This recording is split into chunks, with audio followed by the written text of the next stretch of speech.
सरपंच संतोष देशमुखांच्या हत्येने राज्याचं राजकारण पूर्णपणे ढवळून निघालंय। यामध्ये आधी 4 आरोपींना अटक झाली। यानंतर वाल्मिक कराडने सरेंडर केलं आणि नंतर फरार झालेल्या 3 पैकी 2 आरोपींच्या पोलिसांनी पुण्यातून मुसक्या आवळल्या। पण आणखी एक आरोपी फरार होण्यात यशस्वी झाला। तो फरार आरोपी म्हणजे कृष्णा आंधळे। कृष्णा आंधळे नक्की कसा फरार झाला? कृष्णाची पार्श्वभूमी नेमकी काय? याची उत्तरं या व्हिडिओतून जाणून घेऊया। त्यासाठी हा व्हिडिओ शेवटपर्यंत पाहत राहा आणि टाइम्स नाऊ मराठीला फॉलो, लाईक आणि सबस्क्राइब करा।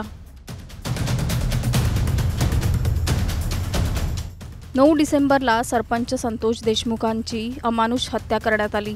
या हत्याकांडानंतर केज पोलीस ठाण्यात 7 जणांविरोधात गुन्हा दाखल झाला। यातील 4 आरोपींना पोलिसांनी हत्येच्या काही दिवसांनंतर बेड्या ठोकल्या। तर हत्येचा मास्टरमाइंड समजला जाणारा वाल्मिक कराड 22 दिवसांनंतर पुण्यातल्या CID कार्यालयात शरण आला। आता पोलिसांना शोध होता तो फरार झालेल्या इतर 3 आरोपींचा। त्यामध्ये सुदर्शन घुले, सुधीर सांगळे आणि कृष्णा आंधळेचा समावेश होता। त्याआधी पोलिसांनी एका डॉक्टरला आणि त्याच्या पत्नीला चौकशीसाठी ताब्यात घेतलं। हा डॉक्टर संभाजी वायभसे आरोपींना आर्थिक मदत पुरवत असल्याचा आरोप पोलिसांनी केलाय। वायभसेने दिलेल्या टिपवरून पोलिसांनी पुण्यातून सुदर्शन घुले आणि सुधीर सांगळेला अटक केली। पण त्यांचा तिसरा साथीदार कृष्णा आंधळे पळून जाण्यात यशस्वी ठरला। तो अद्याप पोलिसांच्या हाती लागलेला नाही। सुदर्शन, सुधीर आणि कृष्णा हे तिघेही देशमुखांची हत्या केल्यानंतर गुजरातला पळून गेले होते। गुजरातमधल्या मंदिरात या तिघांनीही आसरा घेतला होता। हे तिघेही मंदिरातच जेवायचे आणि तिथेच झोपायचे। अशीच त्यांची दिनचर्या सुरू होती।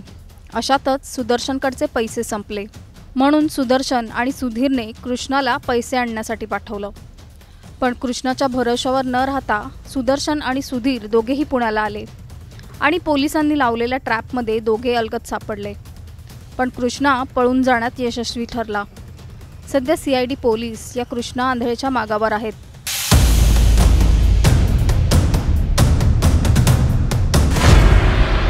कृष्णा आंधळे कोण आहे? कृष्णा आंधळे बीड जिल्ह्याच्या धारूर तालुक्यातील मैंदवाडी गावचा रहिवासी आहे। कृष्णाचं वय 27 वर्ष आहे। कृष्णा आंधळेकडे स्वतःची शेतजमीन आहे।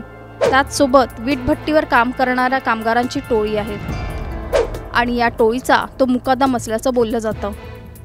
कृष्णावर आतापर्यंत 6 गंभीर गुन्हे दाखल आहेत आणि हे 6ही गुन्हे गेल्या 4 वर्षात दाखल झालेले आहेत।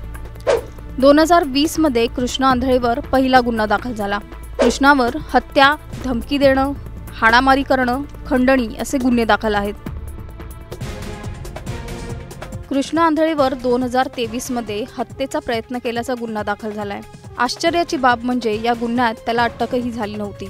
त्यानंतर कृष्णा आंधळे फरार झाला होता। दरम्यान आता संतोष देशमुख हत्या प्रकरणात कृष्णा आंधळे प्रमुख आरोपी ठरलाय आणि पोलीस त्याचा शोध घेत आहेत।